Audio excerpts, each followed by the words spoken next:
کس طرح سے اس کو نظام کو بنایا گیا، حدیث میں قرآن میں اس سلسلے میں کیا کہا گیا ہے. تو عقائد کو جاننا اور اللہ کے رسول کے بتائے ہوئے جو باتیں ہیں اس کو اسی طرح سے ماننا، قرآن و سنت کو، یہ اسی کا نام ایمان ہے. اور اس سے ہٹ کر کوئی چیز سوچنا یا کوئی نیا عقیدہ اپنانا یا کوئی نئی بات اپنے دماغ کی اوپر سے لینا، اسی کو فکری ارتداد کہتے ہیں. تو ان چیزوں سے اپنے آپ کو بچانا ہے. تو یہ جو ہے اسی پر جو ہے نا آج آپ کو جوڑا گیا تھا کہ فکری ارتداد نہ ہو، بلکہ ہم اپنے آپ کو ایمان پر قائم رکھیں اور ایسی تمام سازشوں سے ہوشیار رہنا چاہیے. اب کیا کرنا چاہیے، آگے کے لیے کیا طریقہ ہونا چاہیے؟ ایک تو یہ دیکھیے، ہم سب پر 6 چیزوں کا علم حاصل کرنا ضروری ہے، جو پریکٹیکل چیز ہے. ابھی تک تو بنیادی بناتے ہیں، اپنے کرنا کیا ہے آگے. سب میں پہلے تو ہم خود بھی، ہماری عورتیں بھی اور اپنے بچوں کو بھی عقیدے کا علم دو کہ سب کچھ اللہ سے ہوتا ہے.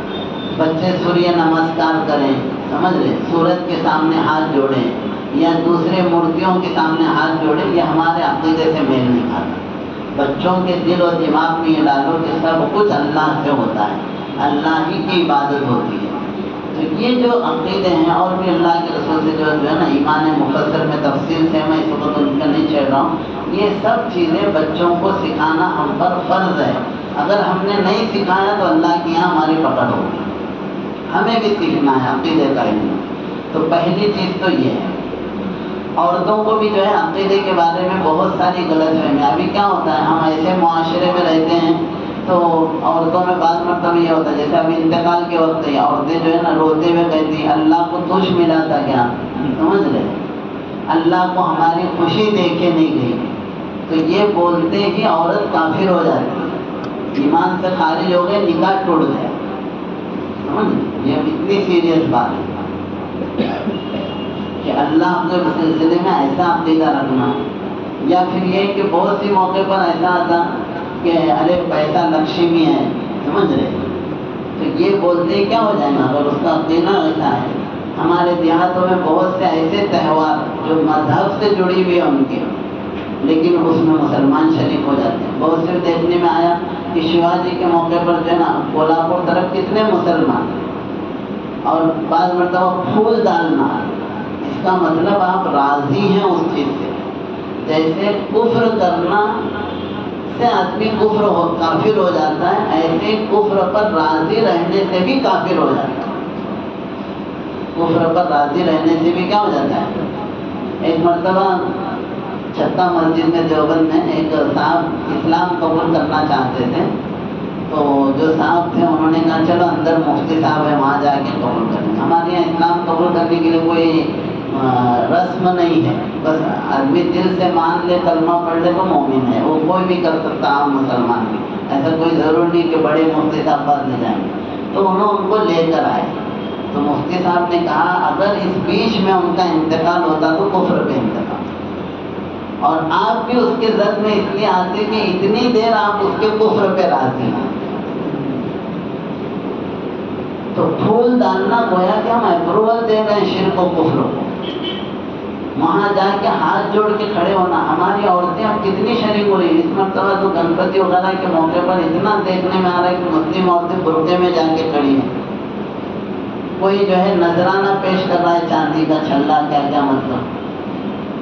یا یہ چیزوں پہ نہیں. اللہ نے ہم کو دین کی نعمت دی ہے، اس کی قدر کریں، اپنے عقائد کو جانیں کہ کیا چیز کر سکتے، کیا چیز نہیں کر سکتے. ہاں، رحم دلی، ہمدردی، دعوتیں کھلائیں، ان کی چیزوں کی ضرورتوں کو پورا کریں، ان کے ساتھ محبت رکھیں، وہ الگ چیز ہے. اسی لیے کفر شرک کے اوپر کوئی سمجھوتا نہیں. یہ چیز ایسی ہے کہ اس پہ کوئی سمجھوتا نہیں. اسی لیے ایک مرتبہ کفار و مشرکین اللہ کے رسول کے پاس آئے، چلو سمجھوتا کریں، تھوڑا آپ ہمارے ساتھ تھوڑا عبادت کر لو اور ایک مرتبہ ہم آپ کے ساتھ. تو اللہ نے قل یا ایھا الکافرون، یہ غصے میں اتری ہوئی صورت ہے، یعنی اتنا سختی کے ساتھ اے کافروں بول کر جو ہے نا اللہ نے کہیں مخاطب نہیں کیا تھا. کہا قل یا ایھا الکافرون،